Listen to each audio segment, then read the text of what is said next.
ప్రతి జీవిత సమస్యకు పరిష్కారం వాక్యమేనా అన్న అంశాన్ని మనం నేర్చుకుంటున్నాం. ప్రతి జీవిత సమస్యకు పరిష్కారం వాక్యమేనా? దేవుని పిల్లలారా,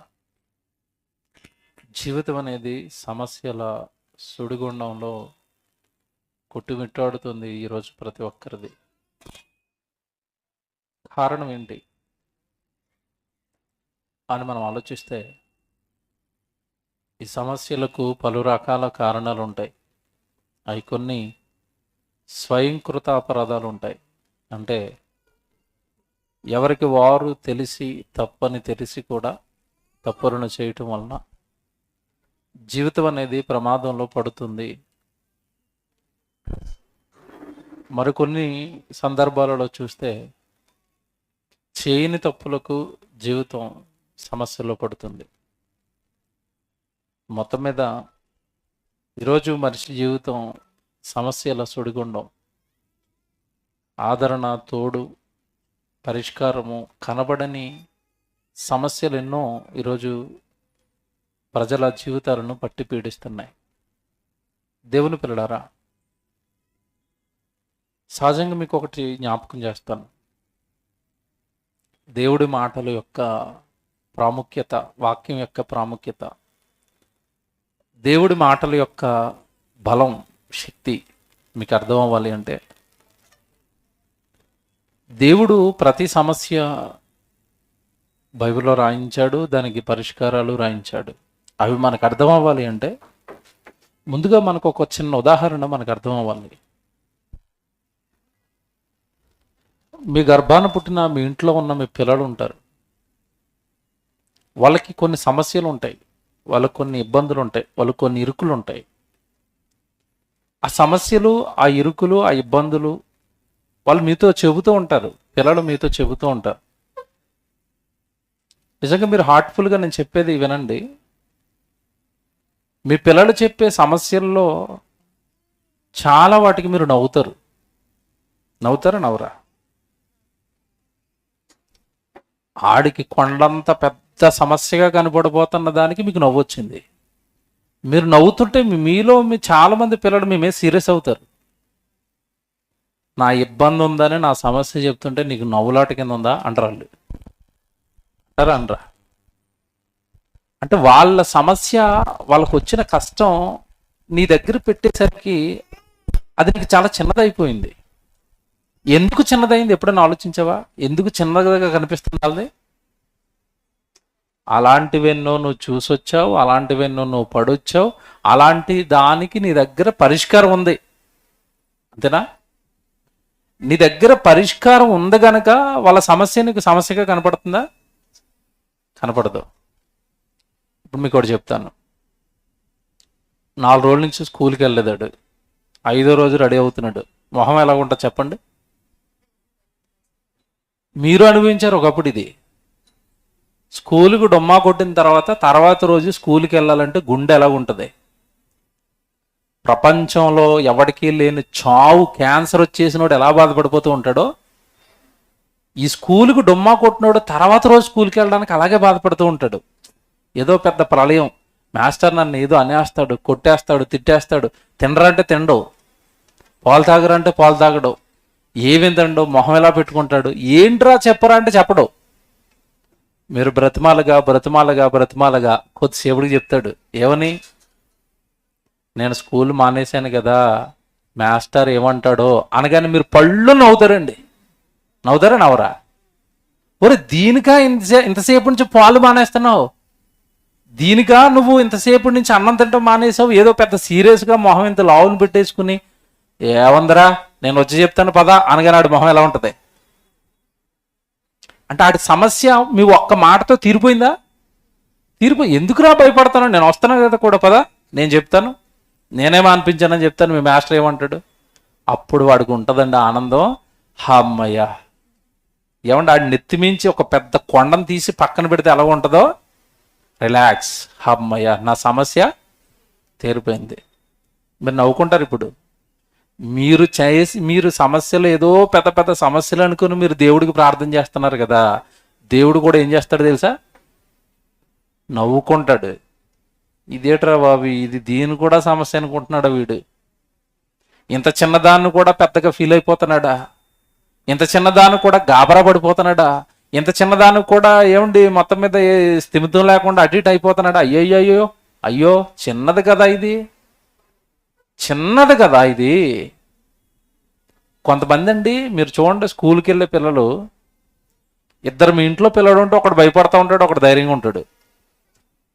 ఒకడు భయపడుతుంటే పక్కోడు అంటాడు, అరే నేను చెప్తా పదరా, నేను చెప్తాను పద అంటాడు. అంటే ఆడికి అంటే వీడికి సమస్య అనిపించేది పక్కోడికి అనిపిస్తుందా? అనిపించటం లేదు. ఇప్పుడు మీరు జాగ్రత్తగా వినాలి నేను చెప్పేది. నీకు సమస్య అనిపిస్తున్నది ప్రపంచంలో చాలా మందికి సమస్య అనిపించటం లేదు, వాళ్ళు ధైర్యంగా ఉన్నారు. అర్థమవుతుందా మీకు? అసలు నీకా ప్రపంచంలో ఎవరికైనా సమస్య ఆ దేవుడి దగ్గర పెట్టేసరికి ఒరు బాబు అది నాకు చాలా చిన్నదని ఆయన నవ్వుకుంటాడు. సో మనకి ఇప్పుడు అర్థం కావాల్సింది ఏంటంటే, నీ ప్రతి సమస్యకు పరిష్కారం ఎవరో తెలుసా? దేవుడు, వాక్యం. చివరి వారం మీకు చెప్పాను ఎంత బాగున్నాయి. శిష్యుడికి వచ్చిన సమస్య, యేసు ప్రభు వెనకాల తిరుగుతున్న శిష్యుడికి వచ్చిన సమస్య పెట్టాను. అది వాడికి పెద్దగా కనపడింది. పాప మంచివాడు కనుక ప్రభు దగ్గరకు వచ్చాడు, ప్రభుని అడిగాడు, ఇలాగ ఉందండి సమస్య, మరి మమ్మల్ని ఏం చేయమంటారని ప్రభుని అడగానే చక్కటి పరిష్కారం చూపించాడు. దాన్ని ఒప్పుకున్నాడు. వాడు ఒప్పుకునే మనసు ఉంది, దిద్దుకున్నాడు, నిలబడిపోయాడు. అబ్రహాం కుటుంబంలో ఒక సమస్య వచ్చేసింది. వెంటనే దేవుడు అబ్రహాం కుటుంబం దగ్గరకు వచ్చాడు, అబ్రహాంతో మాట్లాడాడు, చక్కగా ఆ కుటుంబంలో ఉన్న సమస్యను పరిష్కరించేశాడు. ఇప్పుడు నేను ఈరోజు మరికొన్ని సంగతులు జ్ఞాపకం చేస్తాను బైబిల్లో. ఏమంటే మనం ఏ టైటిల్ పెట్టినా కూడా అది బైబిల్కి రిలేటెడ్గా, బైబిల్లో ఏమంటే మనం చెబుతున్న దాన్ని బైబిల్ సపోర్ట్ చేస్తేనే మనం ఎప్పుడు కూడా దానిని ఒక పాఠంగా మీ ముందుకు తీసుకుని వస్తాం. కీర్తనల గ్రంథం మీరు చూడండి, ఒక మంచి మాట వాక్యపట్నం చదివించాము. 119వ కీర్తన 50వ వచనం మీరు జాగ్రత్తగా రాసుకోండి. 119వ కీర్తన 50వ వచనం. నీ వాక్యము నన్ను బ్రతికించింది. చూసారా, నీ వాక్యము నన్ను బ్రతికించింది. ఆ మాట చూడండి ఎలా ఉందో. నీ వాక్యము నన్ను బ్రతికించింది. ఈరోజు నేను బ్రతుకున్నానంటే కారణం ఏంటంట? వాక్యం. వాక్యము బ్రతికిస్తుందా? వాక్యము బ్రతుకునిస్తుందా? వాక్యం బ్రతికిస్తుందా అంటే ఖచ్చితంగా బ్రతికిస్తుందండి. మీరు బాగా లోతుగా ఆలోచిస్తే, ఈరోజు మనం బ్రతుకుతున్న వాళ్ళందరం ఈరోజు ప్రాణాలతో మనం ఉన్నాము అంటే మనల్ని బ్రతికించింది ఏంటో తెలుసండి? వాక్యమే. ఈరోజు భూమి పండాలి అంటే దానికి దేవుడి మాట సెలవవ్వాలి. దేవుడి మాట అనగానే వాక్యం సెలవిచ్చాడు, భూమి పండాలి, వర్షాలు మీరు కురవాలి. ఇవన్నీ ప్రకృతికి దేవుడు ఆజ్ఞలు వేస్తూ తన మాటతో మన ఆకలిని తీరుస్తూ, మనకు అనారోగ్యాలు వస్తే చికిత్స చేయడానికి అవసరమైన మందులు ప్రకృతిలో పెడుతూ, దేవుడు ఈరోజు మన ప్రాణాలతో బ్రతుకున్నాము అంటే ఆయన మాట వల్లనే మనం బ్రతుకుతున్నాం. యేసుప్రభు దగ్గరికి సాతాను వచ్చినప్పుడు యేసుప్రభు సాతానుకి నేర్పించింది ఇదే, నువ్వు ప్రజలను పాడు చేసావు, రొట్టె వలన బ్రతుకుతున్నామని, తిండి వలన బ్రతుకుతున్నామని, లోకాన్ని నువ్వు పాడు చేసావు కదా. కాదు, దేవుడి నోట నుండి వచ్చే ప్రతి మాట వలన మనిషి బ్రతుకుతాడు. ఇది నేను నేర్పిస్తాను అన్నాడు. ఈరోజు మనం నేర్చుకున్నాం అది. నిజంగా దేవుడి వాక్యము చదువుతున్నప్పుడు నీ వాక్యమే నన్ను బ్రతికించింది అన్నాడు. ఆ కింద మాట చూడండి, తర్వాత మాట ఏముంది అక్కడ? నా బాధలలో ఇదే నాకు నెమ్మది కలగజేస్తుంది. బా, ఈ మాట అండి నిజంగా ఈరోజు మీరు ఈరోజు చాలా జాగ్రత్తగా ఆలోచించాలి. ఇదిగో దేవుడి వాక్యం నన్ను బ్రతికించింది అన్నాడు, దేవుడి వాక్యం వల్లనే నేను బ్రతుకుతున్నాను అన్నాడు. కిందకి వెళ్ళేసరికి వెంటనే అంటున్నాడు, ఇదే, ఈ వాక్యమే బాధలలో నేను ఉన్నప్పుడు నాకేం కలిగిస్తుందట? నెమ్మది కలిగిస్తుంది. ఏమంటే ఇది ప్రాక్టికల్గా ఈ ట్రీట్మెంట్ మీకు అర్థం అవ్వాలి అంటే జాగ్రత్తగా వినండి నేను చెప్పేది. దేవుడి వాక్యం బాధలలో నెమ్మదినిస్తుందా, హాయినిస్తుందా, సంతోషాన్ని ఇస్తుందా, ఆనందాన్ని ఇస్తుందా? ఇస్తుంది. మీరు అలాగంటే మీరు ఎప్పుడైనా జీవితంలో ఏమంటే సమస్యలు అనేవి కామన్ అందరికీ. మీకు ఏదో దుఃఖకరమైన సంఘటన జరిగింది, మీరు కాస్త దుఃఖంలో ఉన్నారు, బాధల్లో ఉన్నారు. ఆ దుఃఖంలో ఉన్నప్పుడు, బాధలో ఉన్నప్పుడు ఎవరో ఒకరిది యూట్యూబ్లో వాక్యం ఆన్ చేసుకుని వాక్యం పెట్టుకోండి. 1 గంట సేపు మీరు ఆ వాక్యం వినండి. ఆ ప్రసంగం అయిపోయే లోపు తేరిపోతారు మీరు. నిజంగా మీరు మనసు పెట్టి వాక్యం వింటే. అవును కదండి, ఇంత గొప్ప దేవుడు నా వెనకుంటే బైబిల్లో భయంకరమైన కష్టాలు వేదనలు భక్తులను తట్టినప్పుడు వాళ్ళ వెన్నుదన్నుగా ఉండి వాళ్ళ వెనకుండి వాళ్ళని కాపాడిన ఆ దేవుడే ఈరోజు నా వెనకుంటే, ఆ దేవుడినే ఈరోజు నేను నమ్మితే నా సమస్య, నాకున్న ఇరుక, నాకున్న ఇబ్బందా, దేవుడు నన్ను తిరిగి లేపుతాడు కదా, నాకు నెమ్మది కలగజేస్తాడు కదా అన్న ధైర్యం ఇమీడియట్గా మీకు వస్తుంది వాక్యం మీరు మనస్ఫూర్తిగా వింటే. అదే చెప్తున్నాడు భక్తుడు అక్కడ, నీ వాక్యమే బాధలలో నాకేమిచ్చింది అంటున్నాడు, నెమ్మది కలగజేసింది అన్నాడు. మనుషుల దగ్గరికి వెళ్ళారనుకోండి, మీకు సమస్య వచ్చినప్పుడు మీకు నెమ్మది కలగజేయరు. అల్లు మరింత చిన్నగా ఉన్న పుండును, గాయాన్ని పెద్ద చేసి దాని మీద కారం చల్లి పంపించేస్తారు. మనుషుల మాటలు నెమ్మదిస్తాయండి ఈరోజు? మనుషుల మాటలు నెమ్మదిస్తాయా? ఏదైనా సమస్య చెప్పుకోండి వాళ్ళకి, మీరు వాళ్ళు విన్నట్టుగానే వింటాడు. మీరు వెళ్ళిపోయిన తర్వాత 10 మందికి చెప్తాడు, వాడికి ఇలాంటి సమస్య వచ్చిందంటరా, వాడు ఏ పాపం చేయకపోతే ఇలాంటిది వచ్చి ఉంటుందంటావు, వాడు ఎంత దుర్మార్గుడు అవ్వకపోతే ఇలాంటిది వచ్చి ఉంటుందంటావు, నేను ఎప్పటి నుంచో అనుకున్నాను వీడికి ఇలాంటిది వస్తుందని, కరెక్ట్గా వచ్చిందిరా అంటాడు. నిన్ను బాగు చేస్తాడా, నీకు నెమ్మదిస్తాడా, నీ మనసుకు ఏమంటే శాంతినిస్తాడా? మనిషి అంటే ఎవడండి, మరింత కృంగజేస్తాడు, మరింత పాడు చేస్తాడు మనల్ని. కానీ దేవుడి మాట, దేవుడి వాక్యం అట బాధలలో నెమ్మదినిస్తుంది అన్నాడు. నిజంగానండి, ఈరోజు మీరు వింటారు. సమస్య అంటున్నావా, నీకేదో సమస్య కదా, ఓ కృంగిపోతున్నావు కదా.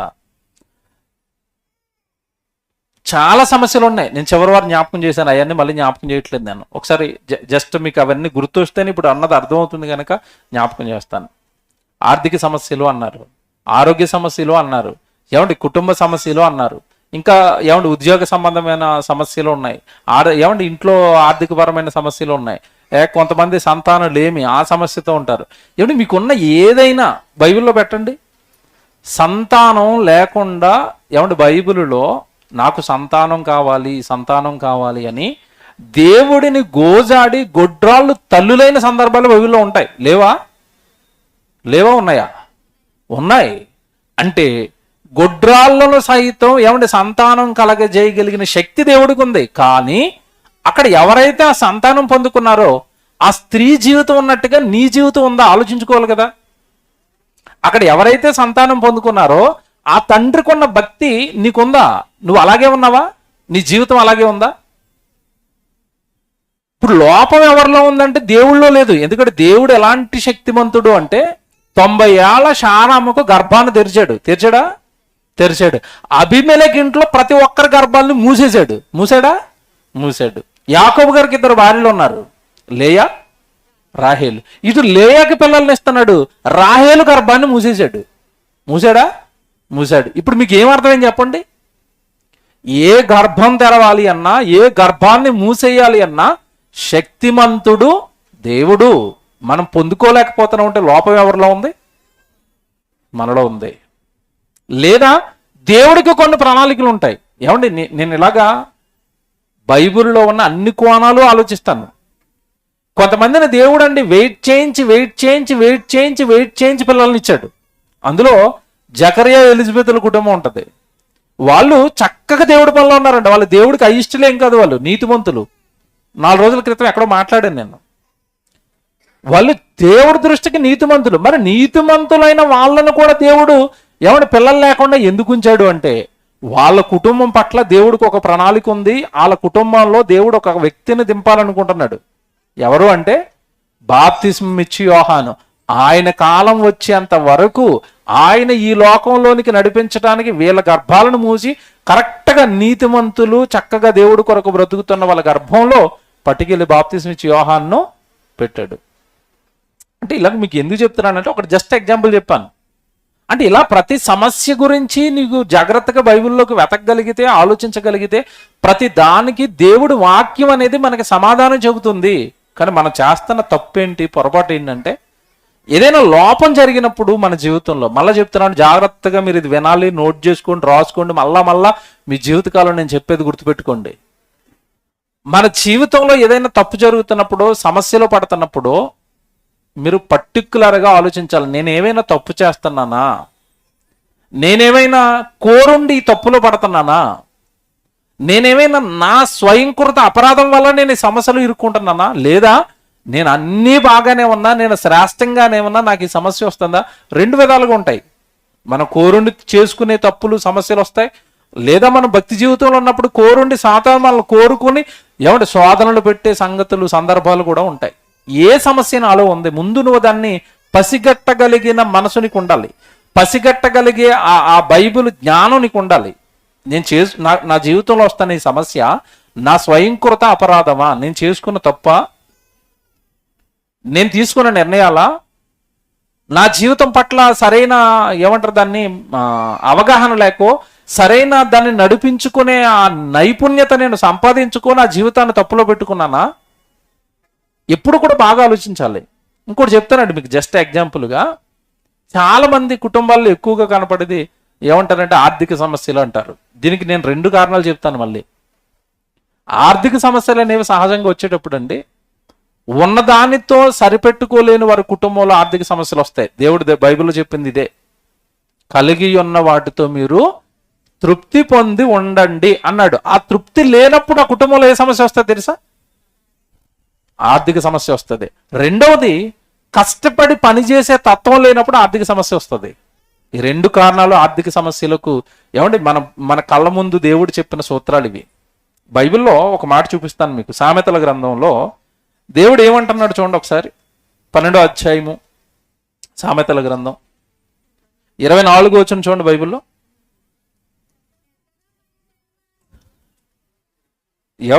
సామెతల గ్రంథం 12వ అధ్యాయము 24వ వచనం. శ్రద్ధగా పని చేయువారు ఏలుబడి చేయుదురు. పని ఎలా చేయాలట? శ్రద్ధగా పని చేయండి. మీరు లోకంలో పని అయినా సరే, మీరు చేస్తున్న ఉద్యోగాన్ని శ్రద్ధగా చేయండి. ఏలుబడి చేయుదురు అంటే అందులో ప్రమోషన్ వచ్చి పైకి వెళ్ళిపోతారు. వెళ్ళరా? ప్రమోషనల్ కంపెనీలు ఎవరికి ఇస్తారు చెప్పండి? బాగా ఆలోచించి చెప్పండి, ఎవరికి ఇస్తారు? హాలిడేస్ పెట్టనోళ్ళకి, అంతేనా? డొమ్మాలు కొట్టనోళ్ళకి, చక్కగా పనిచేసే వాళ్ళకి, టైం పంక్చువాలిటీ, కరెక్ట్గా 9 గంటలకి డ్యూటీ అంటే 9 గంటలకి వెళ్ళిపోయిన వాళ్ళకి, వీళ్ళకే కదండి ప్రమోషన్ ఇస్తారు. ఇంట్లో చుట్టాలు వచ్చారని ఒక డొమ్మ, తలపడి వస్తుందని ఒక డొమ్మ, నెలకి 4 సెలవులు 5-6 సెలవులు పెట్టుకుంటూ 9 గంటలకి డ్యూటీ అంటే 10 గంటలకు వెళుతూ అక్కడ ఆడిచ్చిన పని సరిగా చేయట్లేదు అనుకోండి, ప్రమోషన్ ఇస్తాడా? ఏలుబడి చేస్తారా? బైబిల్ చూడండి ఎలా మాట్లాడుతుంది చూసారా? అంటే నీ ఆర్థిక పతనానికి కూడా నీలో ఏదో తప్పు ఉంది. శ్రద్ధగా పని చేస్తున్నావా? చూడండి ఎంత బాగా చెప్పాడు. శ్రద్ధగా పని చేయవాడు ఏలుబడి చేయుదురు సోమరులు అన్నాడు. సోమరులు అంటే అర్థం ఏంటి? పనికి బద్ధకస్తులు. ఈ సోమరులు, సోమరితనం కలిగిన వారు వెట్టి పనులు చేయవలసి వచ్చును. చూసారా? నేను ఎందుకు ఇలాగ ఉండిపోయానంటే నీ పనిలో శ్రద్ధ లేదు, నైపుణ్యం లేదు. నువ్వు చేస్తున్న పని మీద సరైన ఆ శ్రద్ధ లేదు నీకు. అందుకే ఈ పతనానికి కారణం అయిపోయింది. సోమరి వెట్టి పనులు చేస్తాడు. ఇంకో మాట చూడండి, ఇదే సామెతల గ్రంథం 10వ అధ్యాయానికి రండి, 14వ వచనం చూడండి. 10వ అధ్యాయం అండి, 10వ అధ్యాయము 4వ వచనం. సామెతల గ్రంథం 10వ అధ్యాయము 4వ వచనం అండి. బద్ధకముగా పని చేయువాడు, చూసారండి ఎంత బాగా చెప్పింది బైబిల్. బద్ధకంగా పనిచేసేవాడు ఏమవుతాడట? చూసారా? మరి ఇప్పుడు సమస్యకి కారణం ఏంటి? నీ ఇంట్లో తాండవిస్తున్న నీ ఆర్థిక ఇబ్బందులకు కారణం ఏంటి చెప్పండి? బద్ధకం. సరిగా డ్యూటీకి వెళ్ళవు, సరిగా పని చేయవు, నువ్వు చేస్తున్న పని మీద శ్రద్ధ లేదు, కష్టపడి పని చేయాలన్న తత్వం లేదు, సోమరివయ్యావు. ఎంత బాగా చెప్పిందండి బైబిల్. బద్ధకముగా పని చేయువాడు దరిద్రుడగును, శ్రద్ధ గలవాడు ఐశ్వర్యవంతుడైపోతాడు. చెప్పండి ఇప్పుడు నీ సమస్యను పెడుతుంటే బైబిల్ ఇచ్చే సొల్యూషన్ ఎలా ఉంది? నువ్వు కష్టపడి పని చేయి, నీ సమస్యలు పోతాయి. ఎంత బాగుంది బైబిల్. నువ్వు కష్టపడు. ఏ రంగమైనా, మీరు జాగ్రత్తగా వినాలే, ఏ రంగమైనా. ఇప్పుడు నీకు దేవుడు పనిచ్చాడు అనుకోండి, నేనే చెప్తున్నానండి, నాకే అనిపిస్తూ ఉంటుంది. చర్చిలో కొంతమందికి పనులు అప్పగిస్తాం. పనులు అప్పగించేటప్పుడు అండి, ఆ పనులు వాళ్ళు చేస్తున్న విధానం చూస్తే ఆనందం వేస్తుంది నిజంగా. ఆ పనిని వాళ్ళు సక్రమంగా చక్కగా చేస్తున్నప్పుడు అండి, ఇంకో పని ఇవ్వాలి కదా, ఎంత బాగా చేస్తున్నాడు, ఎప్పుడు డొమ్మా కొట్టాడే? ఒకవేళ ఆ పని నుంచి ఏమంటే పని చేయటం వల్ల కానప్పుడు ముందుగా చెబుతాడు, ఎవరో ఒకరికి చెప్పమంటాడు, శ్రద్ధ కలిగి ఉంటాడు. వాళ్ళని చూస్తే ఆనందం వేస్తుంది, ఏమన్నా ఇంకో పని చెప్పాలని ఆశ పుడుతుందండి. ఇచ్చిన పనిని ఏమంటే నిర్లక్ష్యంగా చేస్తూ, ఇచ్చిన పని విషయంలో ఏమంటే చాలా మంది చేస్తారు కానీ విసుక్కుంటూ చేస్తారు. వీళ్ళు కనబడిపోతారు, వాళ్ళ మొహం కనబడిపోద్ది. పని ఏమంటే పని దగ్గరకు వస్తుంది అనేసరికి మొఖంలో ఉన్న కవలికలు మారిపోతాయి కొంతమందివి. అంటే అర్థం ఏంటంటే చేయడానికి ఇష్టం లేదు, కానీ ఒకవేళ నేను చెయ్యను అన్నాం అనుకోండి, ఇదేట్రా ఇటు ఇంత వాక్యం విని పని చేయను అంటున్నాడని మనం ఏమైనా అనుకుంటావేమోనని అయిష్టంగా తప్పదు కనుక మనసు నొప్పుగా ఉన్న ముఖంతో కవర్ చేస్తూ సర్లేనండి అంటారు. ఇప్పుడు ఇక్కడ తేలిపోతుంది కదా విషయం. అంటే దేవుడి పనిలో నీ శ్రద్ధను పట్టే దేవుడు నిన్ను ఏలుబడి చేసే స్థితికి తీసుకెళ్తాడు కదా. దేవుడి పనిలో శ్రద్ధ ఉందా? దేవుడి పనిలో శ్రద్ధ ఉందా? అది నిన్ను చక్కగా పైకి తీసుకుని వెళుతుంది. డాడీ గారి గురించి మీరు ఎప్పుడైనా విన్నారో లేదో, జయశాల్ గారి గురించి. ఆయన ప్రసంగాల్లో కూడా ఏమండి చాలా ప్రసంగాల్లో చెప్పేవాడు. తొలినాళ్ళలోనండి సెమినార్స్ పెట్టేటప్పుడు అండి, మోదవలస అదే వైజాగ్లో సెమినార్స్ పెట్టేటప్పుడు కానీ, ఏమన్నా నిడదవల్లో సెమినార్స్, తొలి సెమినార్లు ప్రారంభంలో డాడీ సెమినార్లు అక్కడక్కడ పెట్టేవారు. హైదరాబాద్లో ఒకటి జరిగింది, ఏమంటే ఇలాగా గుంటూరులో ఒకటి జరిగింది, ఇలాగ అక్కడక్కడ సెమినార్లు పెట్టారు. ఇప్పుడు అంటే కంటిన్యూ మోదవలసలో జరుగుతుంది కానీ ఒకప్పుడు ఒక్కొక్క పట్టణంలో ఒక్కొక్క సెమినార్ పెట్టేవారు. నిజంగా ఆ రోజుల్లో డాడీని చూస్తుంటే చాలా మంది ఆశ్చర్యపోయేవారు. ఎందుకంటే రాత్రి చక్కగా సూట్ వేసుకుని టై కట్టుకుని వాకింగ్ చెప్పేవాడు. తెల్లవారు లేచి వీళ్ళందరికీ భోజనాలు వసతులు కదండి, అక్కడికి వెళ్ళిపోయి ఆయన ఏమంటే తుడిచేయటం, ఆయన అక్కడ పని చేస్తుంటే రాత్రి ప్రసంగం చెప్పింది ఈయనేనా? డాడీని చూసి ఆశ్చర్యపోయేవారు. అంటే ఒక పక్క ఎందుకు ఆయన ఏమంటే వాక్యం చెప్పే ప్రసంగికుడు అయ్యి ఉండి ఎందుకు దిగాడు ఆ పనిలోకి అంటే మీరు బాగా ఆలోచిస్తే శ్రద్ధ. దేవుడి పని కదా, సెమినార్ కదా, నేను లేకపోతే అక్కడ ఏం జరుగుతుందోనని ఏమంటే ఎంత శ్రద్ధగా ఆయన పని చేశాడు, ఎంత శ్రద్ధగా ఏమంటే ఆ సెమినార్స్ని వాడుకునేవాడు, ఆ సెమినార్లో ఆయన కష్టపడేవాడు. అంటే దేవుడి పని అది. అంటే మనకేమర్థం అవ్వాలి? ఇటు దేవుడి పన, ఇటు నువ్వు చేసుకుంటున్న లోక సంబంధమైన పన, దాన్ని నువ్వు శ్రద్ధగా చేస్తే ఏమవుతారట? శ్రద్ధగా పనిచేసిన వాడు ఏమవుతాడట? ఐశ్వర్యవంతుడు అవుతాడు. పైన చూడండి, బద్ధకముగా పని చేయవాడు దరిద్రుడు అవుతాడు. ఇంకా మీకు నాకు తెలుసండి మోస్ట్ పెద్ద సమస్య ఇదే కదా. దీని పరిష్కారం చెప్పింది బైబిల్. ఇప్పుడు చెప్తున్నాను అసలైంది. ఈరోజు జీవితంలో ఏమిటి ఇటు ఆర్థిక సమస్యల, ఇటువంటి ఆరోగ్య సమస్యల, సమస్య అనేది కామన్ అండి. నేను చివరి వారం చెప్పాను, అసలు నాకు సమస్య ఏమీ లేదు అన్నవాడు భూమి మీద ఉంటాడా? జగన్మోహన్ రెడ్డి గారు ఫోన్ నెంబర్ ఉంటే సార్ ఫోన్ చేయండి. ఏమండి మీరు ముఖ్యమంత్రి కదా, రాష్ట్రమే మీ చేతుల్లో ఉంది కదా, మీరు ఒక్కసారి ఇలాగ అనగానే పోలీసులు అందరూ వచ్చి మీ ముందు నిలబడతారు కదా, మీకు ఏమైనా సమస్యలు ఉన్నాయా అని అడగండి. ఏమీ లేదు, హ్యాపీగా 10 గంటల వరకు పడుకుంటున్నాను అంటాడా? తెల్లవారుజాము లేచిపోతారు, వాళ్ళకి నిద్రపట్టదాలకి. ఏ ఎమ్మెల్యే ఎప్పుడు హ్యాండ్ ఇస్తాడో తెలీదు, ఏ మంత్రి ఎక్కడి నుంచి వెన్నుపోటు పొడుస్తాడో తెలీదు, ఎమ్మెల్యేలు అందరూ ఉంటారో తెలీదు, పక్క దాంట్లోకి ఏమైనా జంప్ అయిపోతారో తెలీదు. అసలే ఎలక్షన్ దగ్గరలో ఉంది.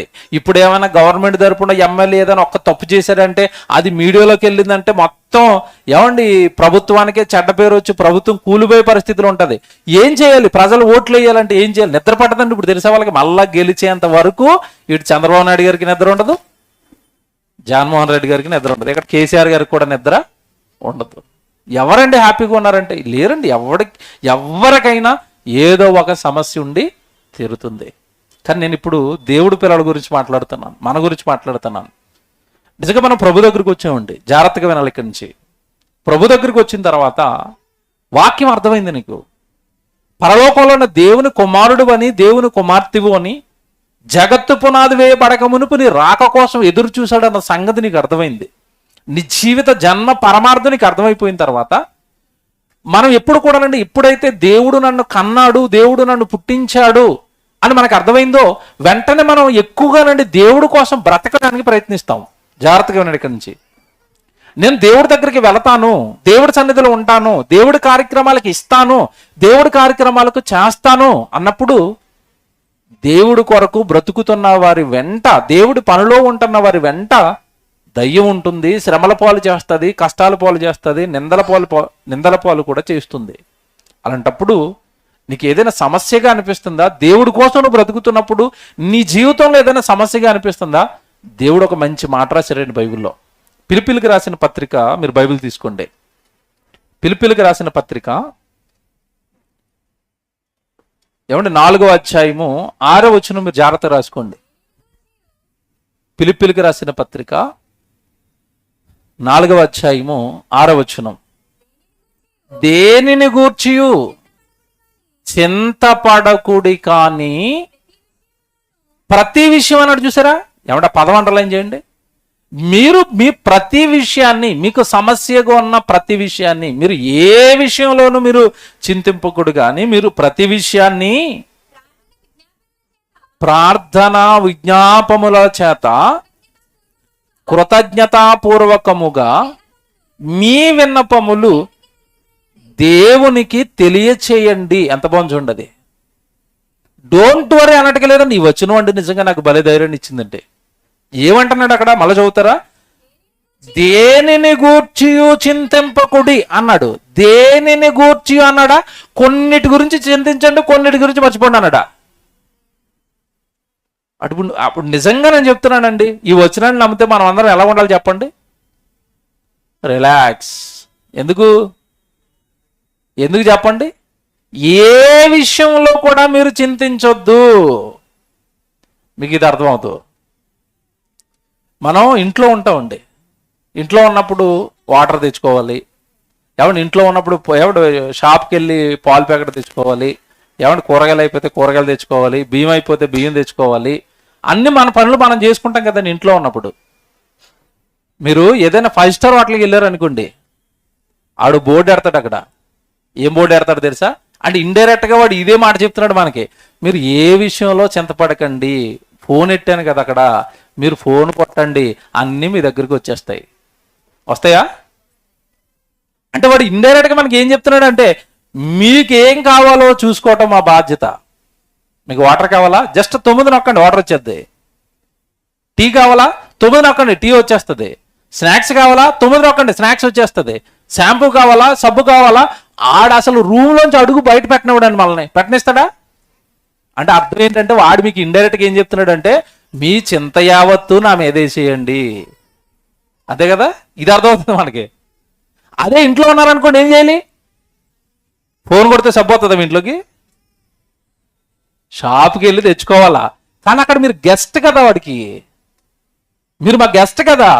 నేను హోటల్లోకి వెళ్ళానండి, మీటింగ్లకి వెళ్ళి మధ్యాహ్నం అంటే ఒక రోజు ఉన్న ముందు ఉండలేకపోతున్నాం. అక్కడ వేడి, భయంకరమైన వేడి అండి. అసలు రాత్రి నిద్ర పట్టలేదు, డేలో నిద్ర పట్టలేదు, డే క్లాస్ చెప్పలేకపోతున్నాడు. భయంకరమైన తలనొప్పి, ఇంకా అసలు కళ్ళు మీద ఇలా రెప్ప పట్టడం లేదు, వేడి కడప. పైగా అంత భయంకరమైన వేడి కాలంలో వాళ్ళు మమ్మల్ని ఒక చిన్న రేక్ రూమ్లో పెట్టారు. ఆ రేక్ కిందకే ఉంది, సెగ. ఇంకా టైంలో పాపం ఏమండి పేదవాళ్ళు హోటల్ తీయండి తమ్ముడు అని అడగడానికి కూడా నాకు ఎక్కడ మనసు రావట్లేదు. అలాగా ఏమన్నా నిద్రపోకుండా అలాగే ఉన్న కళ్ళు ఎర్రగా అయిపోయినాయి, నీరసం వచ్చింది. ఆ తమ్ముడోళ్ళు చూశారు, అన్నయ్య మీరు ఇక్కడ ఉండలేకపోతున్నారు, మేము ఏదైనా కొంచెం హోటల్లో పెడతాం పదండి అని అప్పటికప్పుడు వాళ్ళు అక్కడి నుంచి సర్దుకునండి హోటల్కి తీసుకెళ్లారు. మంచి హోటల్ అండి అది. నిజంగా ఏ హోటల్లోనైనా మీరు చూడండి, కావాలంటే ఆడొక ల్యాండ్ ఫోన్ నెంబర్ ఇస్తాడు, అది రిసెప్షన్కి వెళ్తుంది. అక్కడ మనం ఫోన్ చేయాల, ఫోన్ చేస్తే వాడు ఏది కావాలంటే అది పట్టుకొస్తాడు. ఈ ల్యాండ్ ఫోన్లు ఎలా ఉంటాయంటే, మనం చేసినప్పుడు ఇంకొకటి చేస్తుంటాడు ఆడికి. హోటల్ అంటే మనం ఒకళ్ళే ఉంటామా? దాన్ని ఎండనండి మనుషులు కదండి. నిజంగా ఆ హోటల్లోడు ఎంత మంచిడు అంటే, సరే ఇది ల్యాండ్ ఫోన్ నెంబర్ సార్ అని ఇచ్చి ఒక విజిటింగ్ కార్డు ఇచ్చి పర్సనల్ నెంబర్ ఇచ్చాడు, సెల్ ఫోన్ నెంబర్. ఒకవేళ దీనికి ఎంగేజ్ వస్తే దీనికి చేయండి సార్, అసలు మీరు రూమ్లోంచి బయటికి రాకండి. ఎలాగుంది మీ చింత యావత్తు? ఇది మీకు అర్థమైంది. ఇప్పుడు బైబిల్లోకి రండి, బైబిల్లోకి రండి. దేవుడు ఏమంటున్నాడు? మీరు ఏ విషయములోనూ చింతపడకండి, చింతపడకండి, చింతపడకండి. ఏమండి నేను మీటింగులు తిరుగుతూ ఉంటానండి. అసలు ఏమండి సుమారు 4 నెలల నుంచి అసలు ఎక్కడ ఇంట్లో ఉన్న పరిస్థితులు లేవు. మా ఇంట్లో చాలా పనులు పెండింగ్లో ఉన్నాయి నాకు. ప్రతి చోట వెళ్ళిన ప్రతి చోట అడుగుతారు, నువ్వు అదేం చేశారు ఇదేం చేశారు అంటే, ఏం చేస్తాం, చేయడానికి ఎక్కడ ఉంది టైం? అయ్యో అది మీరు ఎలాగైపోతే అది అలాగైపోద్ది అన్న, ఇది ఎలాగైపోద్ది అని అంటే నేను లోపల నవ్వుతూ ఉంటాను. లోపల పైకి నవ్వుతే బాధపడతారు కదా. ఎందుకు? నాకు నాకు విషయం తెలుసు, ఆ పని కరెక్ట్గా నాకు కావాలి అని అనుకున్నప్పుడు నేను అక్కడ లేకపోయినా ఆ పని నా వెనక నా తండ్రి చేసుకుంటూ వస్తాడు. మీరు నిజంగా నమ్మరండి, నా జీవితంలో చాలా ఇలాగే అయ్యో అంటే నా సమస్య కూడా వాళ్ళ సమస్యలో ఫీల్ అయిపోతూ ఉంటారు వాళ్ళు. టెన్షన్ పడకండి, ప్రశాంతంగా ఉండండి. ఇదే నా వాక్యం, నా ధైర్యం. ఏంటి? మీ చెంత యావత్తును నా మీద వేయండి, నేను చూసుకుంటాను కదా. కానీ మీరేం చేయాలి? ఇక్కడ ఒకటి ఉంది, భలేగా ఉందండి ఈ వాక్యం. మొత్తం ఆయన మీద వేయమన్నాడు కదా అని ఆయన మీద వేసి మీరు ఇంట్లో పడుకుంటానంటే చూస్తాడా? భలే వాక్యం చూపించారు అన్నయ్య, అసలు మొత్తం ఆయన మీద వేసేసి మేము హ్యాపీగా ఇంట్లో పడుకుంటాం అనుకుంటున్నారేమో. మీరు దేవుడు పని చేస్తూ సుమా, నేను అది చెప్పాను ఇందాక, మీరు దేవుడి పనిలో ఉన్నప్పుడు, దేవుడి సేవలో ఉన్నప్పుడు, దేవుడి సేవకు సహకారులుగా ఉన్నప్పుడు మీరు ఏ విషయంలో కూడా మీరు చింతించొద్దు, బాధపడే అవసరం లేదు. ఎందుకంటే మనలో ఉన్న భక్తి మనకి ధైర్యాన్ని ఇస్తుంది. నేను దేవుడి కోసం కదా ఉన్నాను, నేను ఏ తప్పు చేయటం లేదు కదా, నేను ఏ నేరం చేయటం లేదు కదా, నాకెందుకు సమస్యగా ఉంటుంది, నాకెందుకు ఇరుకు, నాకెందుకు ఇబ్బంది? ఖచ్చితంగా నా కన్న తండ్రి నాకు న్యాయం చేస్తాడు అన్నది నమ్మాలి, నమ్మి తీరాలి. ఇలాంటిది ఇంకో వచనం చదువుకుంటారు మీరు, పేతురు గారు రాసిన మొదటి పత్రికలో 5:7 ఉంటది. మీరు ఆయన మిమ్మును గూర్చి చింతించుచున్నాడు కనుక మీ చింత యావత్తును ఆయన మీద వేయుడి. చూసారా, అక్కడ కూడా సేమ్ వచనం ఇలాంటిదే. మీరు ప్రతి విషయంలోనూ కృతజ్ఞతాపూర్వకంగా మీ విన్నపాలు దేవుడికి తెలియజేయండి, మీరు చింతించొద్దు అన్నట్టుగానే అక్కడ ఇంకా ఎక్స్ట్రాగా ఏమన్నాడు అంటే మిమ్మును గురించి చింతించి ఆయన ఒక ఆయన ఉన్నాడు, దేవుడు. ఆయన మిమ్మును గూర్చి చింతిస్తున్నాడు. ఆ మాట చూడండి ఎంత బాగుందో, ఆయన మిమ్మును గూర్చి చింతిస్తున్నాడు. మీ గురించి ఆలోచించే వాళ్ళే కదా మీరు చెప్పుకోవాలి. మీ గురించి చింతపడుతున్న దేవుడు ఉన్నాడు కదా పరలోకంలో, మీకు ఆయనకు కదా మీరు చెప్పుకోవాలి, ఆయనకు కదా మీ విన్నపాలు పెట్టాలి, ఆయన మీద కదా మీ చింత వేయాలి, ఆయనకు దగ్గరగా ఉండి కదా నువ్వు ఏదైనా సాధించుకోవాలి. అంత బాగా చెప్పాడు చూసారా, ఆయనకు దగ్గరగా ఉండి సాధించు. ఆయనకు దూరం అయి నీ ఇరుకో, నీ ఇబ్బందో, నీ సమస్య అంటున్నావా, ఆయనకు దూరం అవుతున్న కొలది నీ సమస్య పెద్దదవుతుంది, నీ సమస్య తీవ్రమవుతుంది. మర్చిపోవద్దు, నీ సమస్య తీవ్రం అయిపోతుంది దేవుడికి దూరంగా ఉండే కొలది. దగ్గరగా ఉండు.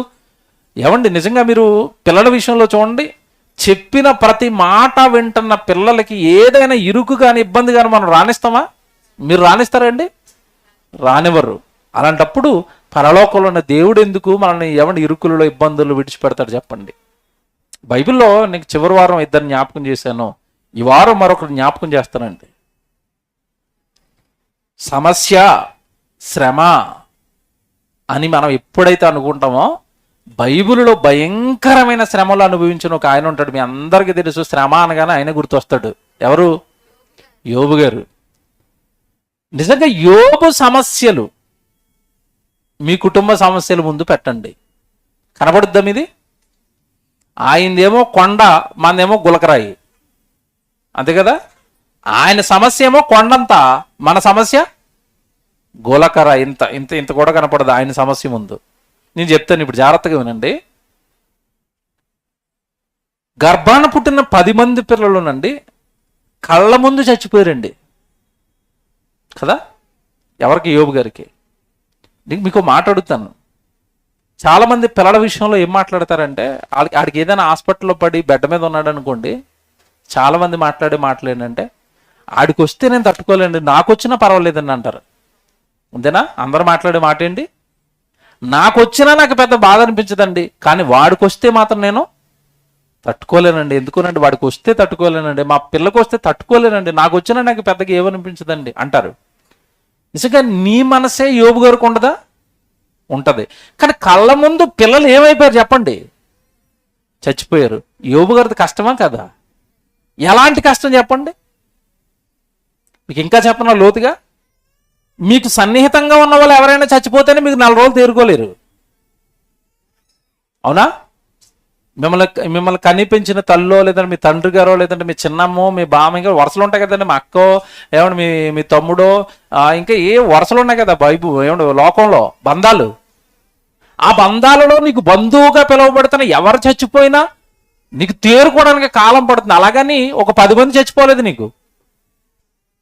నీకు దూరంగా ఉంటున్న ఒక వ్యక్తి చచ్చిపోతే నీకు బాధ అయితే, కళ్ళ ముందు కని పెంచిన పిల్లలు ఒకేసారి మళ్ళా ఒకటి తర్వాత ఒకటి కాదు ఒకేసారి ఏమంటే కట్టుకుని పిల్లలందరూ చచ్చిపోతే ఆ జీవితం సమస్యలో ఉందా సుఖంగా ఉందా?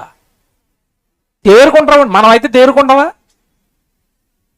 మనమైతే మంచం ఎక్కిపోయి మనోవేదంలోకి వెళ్ళిపోయి అన్నం మానేసి ఇంకా జనంతో మాట్లాడటం మానేసి దుప్పటోడి కప్పేసి ఇంకా అలా ఏడ్చుకుంటూ అలా కృంగిపోయి కుచించిపోయి ఆ మంచం మీద నుంచి అటు నుంచి అటే ఎక్కడికి? పాతాళం సుమా. ఇలాంటి వాళ్ళకి స్వర్గం ఎందుకు ఇస్తాడు?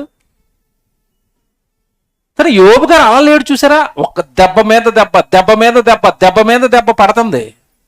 పడుతున్నప్పుడు యోబు గారి మానసిక స్థితి ఏంటో తెలుసా? నిజంగానండి ఆయన ఒక మాట మాట్లాడాడండి. శ్రమల గురించి ఆయన మాట్లాడిన ఒక మాట చూపిస్తాను మీకు. నిజంగానండి అది చాలా బాధను కలిగిస్తుంది. నిజంగా ఒక రకంగా మనకి ధైర్యాన్ని కలిగిస్తుంది. ఆయన శ్రమలతో పోలిస్తే మంది ఎంతలే అనిపిస్తుంది. 9వ అధ్యాయానికి రండి. యోబు గ్రంథం 9వ అధ్యాయానికి రండి. 25వ వచనం చూడండి. యోబు గ్రంథం 9వ అధ్యాయము 25వ వచనం రాసుకోండి జాగ్రత్తగా. యోబు గ్రంథం 9వ అధ్యాయము ఏమండి 25వ వచనం. పరుగు మీద పోవు వాని కంటే నా దినములు త్వరగా గతిస్తున్నాయి. ఏమంటే పరిగెట్టేవాడు ఎంత స్పీడ్గా అయితే పరిగెడతాడో అలా నా దినాలు వెళ్ళిపోతున్నాయి అన్నాడు. ఏమంటే ఇంత స్పీడ్గా వెళ్ళిపోతున్నాయి ఈ దినాలన్నీ కూడా ఎలా వెళ్తున్నాయి తెలుసా? సుఖంగా కాదు, ఆనందంగా కాదు, సంతోషంగా కాదు నా దినాలు వెళుతుంటా. కింద చూడండి ఏమంటున్నాడు? క్షేమము లేకయే. బాబా ఏంటండి మాట? నా దినాలు చాలా స్పీడ్గా వెళ్ళిపోతున్నాయి. అంత స్పీడ్గా వెళ్ళిపోతున్నా నా దినాలలో ఏమైనా సుఖం ఉందా, ఆనందం ఉందా అంటే క్షేమము లేకయే అంటే అర్థం ఏంటి? అసలు నా రోజులో నాకు వస్తున్న దినంలో అసలు నాకు క్షేమం అనేదే నా జీవితంలో ఎక్కడా కనపడటం లేదు. ఇప్పుడు ఒకసారి మీ జీవితాన్ని పెట్టండి యోబు గారి జీవితం పక్కనే. అసలు నా జీవితంలో అసలు క్షేమమే లేదు అన్న వాళ్ళు ఎవరైనా ఉన్నారా? మనకు అప్పుడప్పుడు చిన్న చిన్నవి వస్తాయి నలుసుల్లాగా, చిన్న చిన్న నలుసులు. ఓ రోజు శ్రమ ఉంటుంది, ఓ రోజు ఏమంటే ఆనందం ఉంటుంది. ఓ రోజు శ్రమ, ఓ రోజు ఆనందం. మనకి ఎలాగంటే ఒక 4 రోజులు హ్యాపీగా సుఖాలు సంతోషాలు, ఏదో 2 రోజులు శ్రమ వస్తుంది అంతే. దానికి కొండ పడిపోయినట్టు ఆలోచిస్తాం మనం. ఇప్పుడు యోబు గారి జీవితం అంటే అసలు నా జీవితంలో నాకు వస్తున్న దినాలలో క్షేమమే లేదు. ఎట్నుంచి ఏ ప్రమాదం వస్తుందో తెలీదు, ఎట్నుంచి ఎవరు మాట అంటారో తెలీదు. ఏమంటే ఒక పక్క ముగ్గురు వచ్చిన స్నేహితులు ఏమంటే రోజుకు ఒక రకంగా బాధ పెడుతున్నారు. ఆయన దగ్గరున్న ఏమంటే చుట్టూ ఉన్న బంధువులా విడిచిపెట్టి వెళ్ళిపోయారు. ఏమంటే ఆ చుట్టూ ఉన్న జనాంగమా విడిచిపెట్టి వెళ్ళిపోయారు. సొంత భార్య తిడుతుంది. అంటే ఏ రోజు ఏం జరుగుతుందో తెలియదండి. జీవితం అంతా కూడా గందరగోళం అండి, జీవితం అంతా కూడా బాధ అండి, జీవితం అంతా దుఃఖము, జీవితం అంతా కన్నీరు. పోని బయట వాళ్ళు ఎలాగో బాధ పెడుతున్నారు అని అనుకుంటే శరీరం ఏమైనా బాగుందంటే శరీరం నిండా ఏముంది? రోగం. ఇప్పుడు ఏంటిది యోబు గారి జీవితం? ఇలాంటి సమస్య, ఇలాంటి ఏమంటే భయంకరమైన సమస్య ఏమంటే మన జీవితాన్ని తడితే అసలు మన భక్తి జీవితం, మన ఆత్మీయ జీవితం అసలు నిలబడుతుందా? బాగా ఆలోచించండి. ఇక్కడ యోబు గారు పలికిన మాటను మీరు జ్ఞాపకం పెట్టుకుంటే దేవుడి గురించి చెప్తాను. ఎవరు ఏ సమస్యలో ఉన్నా, ఎవరు ఏ ఇరుకులో ఉన్నా వాక్యమే పరిష్కారం అని చెప్పాను కదా. మన టైటిల్ ఏముంది? ప్రతి జీవిత సమస్యకు పరిష్కారం వాక్యమేనా అంటే ఖచ్చితంగా వాక్యమే. ఇప్పుడు యోబు గారు కష్టంలో ఉన్నాడు కదా. కష్టంలో ఉన్న యోబు గారి దగ్గరికి దేవుడు వచ్చాడండి. 38వ అధ్యాయానికి రండి. 38వ అధ్యాయానికి రండి. 38వ అధ్యాయం 1వ వచనం చదవండి. అప్పుడు యెహోవా సుడిగాలిలో నుండి ఇలాగున యోబునకు ప్రత్యుత్తరం ఇచ్చెను, జ్ఞానము లేని మాటలు చెప్పి. సరే, యోబు గారి దేవుడు పైన ఉన్న సరైన ఆలోచనలను ఏం చేస్తున్నారట? వాళ్ళు చెరిపేస్తున్నారు. యోబు గారి ఆలోచనలను చెరిపేస్తున్నారు. ఆలోచనలు చెరుపుతున్న వీడు ఎవడు? వచ్చాడు ఇప్పుడు దేవుడు యోబు దగ్గరికి వచ్చాడు. ఇప్పుడు జాగ్రత్తగా వినండి. యోబు కష్టంలో ఉన్నాడు, యోబు కన్నీళ్లలో ఉన్నాడు, యోబు వేదనలో ఉన్నాడు. ఆదరించడానికి దేవుడు వచ్చాడు. ఇప్పుడు దేవుడు వచ్చి మాట్లాడుతున్నాడు యోబుతో. యోబు, నీ చుట్టూ ఉన్న స్నేహితులు నిన్ను ఆలోచనలు పాడు చేస్తున్నారు, నీ మనసును పాడు చేస్తున్నారు వీళ్ళు. నేను చెప్తాను ఇప్పుడు నీకు అన్ని ధైర్యం. వచ్చిన దేవుడు ఏం చెప్పాడో తెలుసండి? మీరు కిందకి చదివినప్పుడు మీరు చాలా సంవత్సరాలు చదువుంటారు అది. అసలు ఆయన అక్కడికి వచ్చి ఏం చెప్తున్నాడు? నేను భూమికి పునాదులు వేసినప్పుడు నువ్వు ఎక్కడున్నావు అంటాడు. మీకు అర్థమైందా? కష్టాలలో కన్నెళ్లలో ఉన్న యోబు దగ్గరికి వచ్చి దేవుడు మాట్లాడుతున్న మాట ఏంటి? నేను భూమికి పునాదులు వేసినప్పుడు నువ్వు ఎక్కడున్నావు అన్నాడు. ఏమన్నా ఇది ఏమన్నా కొంచెం ధైర్యం తెచ్చే మాట, కన్ఫ్యూజ్ చేస్తున్నమాట? మీకు ఇది అర్థం అవదు. మీకు బాగా ఏమంటే డెంగ్యూ జ్వరం వచ్చింది, ప్లేట్లెట్ పడిపోయినాయి, ఏమంటే 20,000కి వచ్చేసినాయి, ఇంకా రేపా మాపా అన్నట్టు బెడ్ మీద ఉన్నారు. అక్కడికి వచ్చి పాస్టర్ గారు జగత్తు పునాది వేయబడక మునుపు నువ్వు ఎక్కడున్నావు అన్నాడు అనుకోండి, మీరు కింద నుంచి పైకి చూడరు ఆయన్ని? నా సిచ్యువేషన్ ఏంటి, నువ్వు చెప్తున్నది ఏంటని తిరగబడరు? ఏదోనండి నోటికి వచ్చిందల్లా వాగిపోతాడండి, ఏం మాట్లాడతాడో అర్థం అవుదండి. ఏమంటే మనకు అర్థం అవ్వదు, యోబు గారికి అర్థమవుతుందా? అర్థమైంది. యోబు, నీకు ఇవ్వబడిన 60-70 ఏళ్ల ఈ జీవితంలో నీ పిల్లలు పోయారు అని, నీ ఆస్తి పోయింది అని, ఏమంటే శరీరంలో ఆరోగ్యం పోయిందని కృంగిపోతున్నావు కదా, ఇది కష్టం అనుకుంటున్నావు కదా. నా కష్టం చెప్పనా నీకు? నేను నీ కోసం పడ్డ శ్రమ చెప్పనా? నిన్ను ఈ లోకంలో నిలువ పెట్టడానికి నీ వెనకాల ఎంత ఎక్సర్సైజ్ చేశానో చెప్పనా? యోబు అనే ఒక జీవితం ఈరోజు కళ్ళ ముందు కదులాడుతుందన్నా, ఈ విశ్వంలో ఈ భూమండలం మీద నీకు ఉనికి, నీకు ఒక చరిత్ర ఏర్పడింది అన్నా, దాని వెనక నా కష్టం చెప్తాను ఇప్పుడు అన్నాడు. దాని వెనక నేను పడిన శ్రమ చెప్తాను ఇప్పుడు అంటున్నాడు. నువ్వు ఉండడానికి సముద్రాలు చేశాను, నువ్వు ఉండడానికి నక్షత్రాలు చేశాను, నువ్వు ఉండడానికి భూమిని చేశాను, నువ్వు ఉండడానికి ఆకాశాన్ని చేశాను, నువ్వు ఉండడానికి నక్షత్రాలు చేశాను, నువ్వు ఉండడానికే నేను పడ్డ కష్టం ఏంటో తెలుసా? కిందకంటే మీరు అంత చదువుకోండి. నక్షత్రాలు అంటాడు, పర్వతాలు అంటాడు, సముద్రాలు అంటాడు. ఏమంటే నిజంగా ఇవన్నీ చిన్న చిన్నవా? ఆ కార్యక్రమాలు ఏమన్నా చిన్నవండి? ఏమంటే నక్షత్రాలు అనేసరికి కోట్లు ఉంటాయండి. సూర్యుడు ఒక నక్షత్రం, అందులో మనకి దగ్గరగా ఉన్న నక్షత్రం అది. అలాంటి దానికంటే కొన్ని ఏమంటే లక్షల రేట్ల పెద్దవైన నక్షత్రాలు కోట్లల్లో ఉన్నాయి విశ్వంలో. అదంతా ఎవరి కష్టం? అదంతా ఎవరి శ్రమ? దేవుడిది కదండి. నీ కోసం ఈ విశ్వాన్ని కట్టడానికి నేనెంత కష్టపడ్డానో చెబుతాను యోబు. ఇప్పుడు నా కష్టం ముందు నీ కష్టం ఏంటో చెప్పన్నాడు. నేను సముద్రాన్ని చేశాను కదా, ఆ సముద్రం పరిగెట్టుకుంటూ పరిగెట్టుకుంటూ పరిగెట్టుకుంటూ పరిగెట్టుకుంటూ అలలుగా నీ ముందుకు వస్తుంది కదా. అలా అలలుగా నీ ముందుకు అదే ఫోర్సుతో అదే వేగంతో వస్తే నీకున్న ఊరంతా మునిగిపోతుంది, నీ ఇళ్ళన్నీ కొట్టుకుపోతాయి, మనుషులందరూ చచ్చిపోతారు అని. అంత పెద్ద సముద్రానికి ఏమంటే ఇసక దగ్గర నేను తలుపులు బిగించాను, అందుకే నీళ్లు అక్కడ వరకు వచ్చి వెనక్కి. సముద్రానికి తలుపులు పెట్టాను. చిన్నదా? చిన్న కష్టం అండి ఇది? మీకు ఇది అర్థమవుదు. ఏమన్నా మనం అందరం ఇల్లు కట్టుకున్నప్పుడు ఇల్లుకి తలుపు పెడతామండి. కష్టమా ఈజీయా చెప్పండి? ఇంటికి తలుపు పెట్టుకోవడం కష్టమా ఈజీయా? ఏం కష్టం అండి? ఆ కార్పెంటర్ పట్టుకొచ్చి అట్టుకొని ఆయన అంటాడు, ఒక వెనకాల ఇలా పట్టుకుంటే 2 స్క్రూలు వేస్తాడు, అయిపోయింది, నిలబడింది డోరు. దీనికి ఏం పెద్ద కష్టం ఉండదు. అప్పుడప్పుడు పెద్ద పెద్ద ఏమంటే కాలేజీలు కానీ పెద్ద పెద్ద భవంతులు కానీ ఉంటాయి, ఆ ముందు ఇనప గేట్లు ఉంటాయి చూడండి. అవి ఎంత ఉంటాయి? చాలా పెద్దవి ఉంటాయి. అవి వాటిని నిలబెట్టడానికి కష్టమా ఈజీయా? కొంచెం కష్టం. ఇంకా చెప్తాను నేను. అప్పుడప్పుడు నదుల మీద రిజర్వాయర్స్ కడతారు. ఆ రిజర్వాయర్స్ లో ఉన్న నీరు నిల్వ ఉండడానికి ఏం కడతారు చెప్పండి? అక్కడ ఏం పెడుతున్నారు? గేట్స్ పెడుతున్నారు కదా, తలుపులు పెడుతున్నారు కదా. ఎన్ని ఉంటాయి? అబ్బో ఏమంటే 30-40 గేట్లు ఉంటాయి. ఏమంటే గేట్ ఎంత ఉంటుంది? అది అంత పెద్ద గేట్ ఎందుకు పెట్టారంటే అక్కడ వస్తున్న ఫోర్స్ అంత పెద్దది, నదిలో ఉన్న నీళ్ళన్నింటినీ ఆపాలి. ఆ గేటు పెట్టడం చాలా కష్టం. అందుకే పోలవరం, నా చిన్నప్పుడు చెప్తున్నారు పోలవరం అని. నేను ఉండగా అవుతుందో లేదు, అది నేను చచ్చిపోయిన తర్వాత అవుతుందో తెలియదు. అది నా చిన్నప్పటి నుంచి అన్నారండి పోలవరం. దాని మీద సినిమాలు కూడా వచ్చినాయి. ఎక్కడ పోలవరం ఎక్కడ ఇచ్చింది అక్కడే ఉంది. ఎందుకు అవ్వట్లేదంటే అది చిన్నది కాదు, అది ప్రాజెక్ట్ పెద్దది. ఇప్పుడు మీకు అడుగుతున్నాను, పోలవరం గేట్లు పెట్టడానికి ఏమంటే అక్కడ పోలవరం ప్రాజెక్ట్ అనేసరికి ఏమీ లేదండి, ఒక ఆనకట్ట కట్టి దానికి గేట్లు ఎట్టి ఆ నీళ్ళు వెళ్ళిపోకుండా కాపాడటం అంతే. దానికి నా చిన్నప్పటి నుంచి కడుతున్నారు. వచ్చిన ప్రతి ముఖ్యమంత్రి శంకుస్థాపన చేస్తాడు, ఆయన వెళ్ళిపోతాడు, ఇంకో ముఖ్యమంత్రి వస్తాడు. ఇప్పుడు పోలవరం కట్టడానికి అంత కష్టమైతే నేనంటున్నాను, సముద్రం మీద ఎవరినైనా రిజర్వాయర్ కట్టమనండి, ఇలా వల్ల అవుతుందా? అవదు. అంటే ఒక రకంగా దేవుడు సముద్రానికి ఏం కట్టాడో తెలుసా? గేటు. నువ్వు ఇక్కడ వరకే వచ్చి వెనక్కి వెళ్ళిపోవాలి. ఇది కష్టమా ఏమంటే ఈజీయా? మీరు చెప్పండి. సముద్రాన్ని ఆపటం కష్టమా ఈజీయా? కష్టం. ఇప్పుడు చెప్పు యోబు, నీ కష్టం ఏంటి అన్నాడు. మాట్లాడతాడు ఇప్పుడు యోబు. కిందకంతా అదే. కనుక యోబు, నీ కష్టం అనుకోకు. నీ వెనక పరలోకంలో ఉన్న నేను కూడా ఈ మనుషులందరినీ బ్రతికించడానికి కష్టపడుతున్నాను, శ్రమ పడుతున్నాను. అలాగని నీ కష్టంలో నిన్ను విడిచిపెట్టేవాడిని మాత్రం అసలు కాదు. నీకు తోడుగా ఉన్నది ఎవరో గమనించు, నువ్వు వెనకున్నది ఎవరో గమనించు. ఒక్కసారి ఆలోచించు. నా శక్తి ఏంటో ఆలోచించి. చిన్నదానికి కుంగిపోతున్నావు, నా శక్తి ఏంటో ఆలోచించు. మనం ఇంకా చెప్పను ఇక్కడ మీకు. యోబు 10 మంది పిల్లలు చచ్చిపోయారు కదా.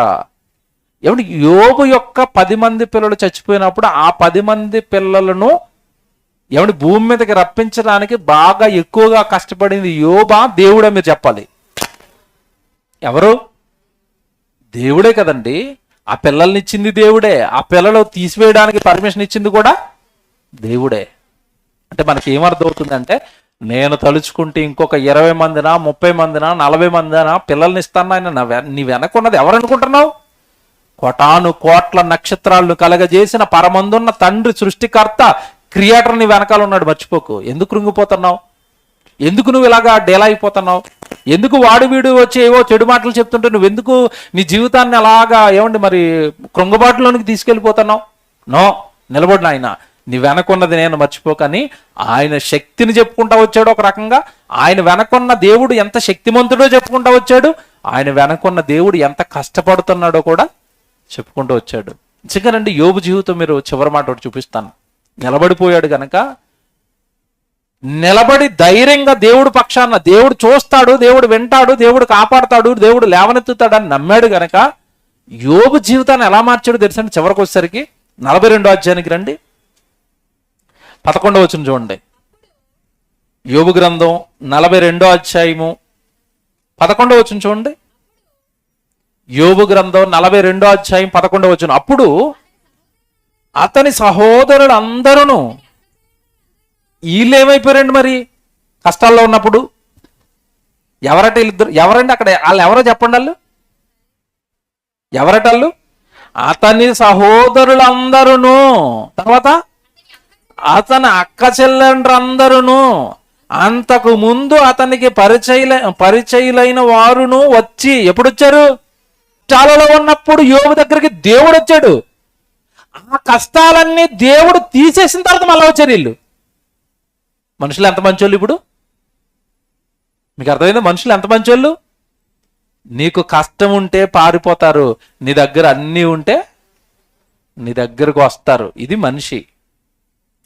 నిజంగానండి బైబిల్లో బీదవాళ్ళ గురించి సామెతల గ్రంథంలో ఒక మాట చెప్తారండి. బీదవాడు గురించి, ఏమంటే దారిద్ర్యం ఉన్నవాడి గురించి, ఇరుకులలో ఉన్న వాళ్ళ గురించి, ఇబ్బందులలో ఉన్న వాళ్ళ గురించి సామెతల గ్రంథంలో ఆయన చెప్పిన మాట ఏంటంటే, బీదవాడికి అనేక మంది పగవారవుదురు అంటాడు. పగవారు అయిపోతారట. అంటే అర్థం ఏంటంటే దూరస్తులైపోతారు. యోబు గారి సంగతి అలాగే. కష్టాల్లో ఉన్నప్పుడు ఎవరు లేరు, ఆ కష్టాలు తీర్చి మళ్ళా నిలబెట్టగానే ఎవరు వచ్చారట? అక్క చెల్లెలు వచ్చారట, సహోదరులు వచ్చారట, అతనికి పరిచయం ఉన్న వాళ్ళందరూ వచ్చారట. వచ్చి వీళ్ళు ఏం చేస్తున్నారు చూడండి. వచ్చి ఏం చేస్తున్నారు వీళ్ళు?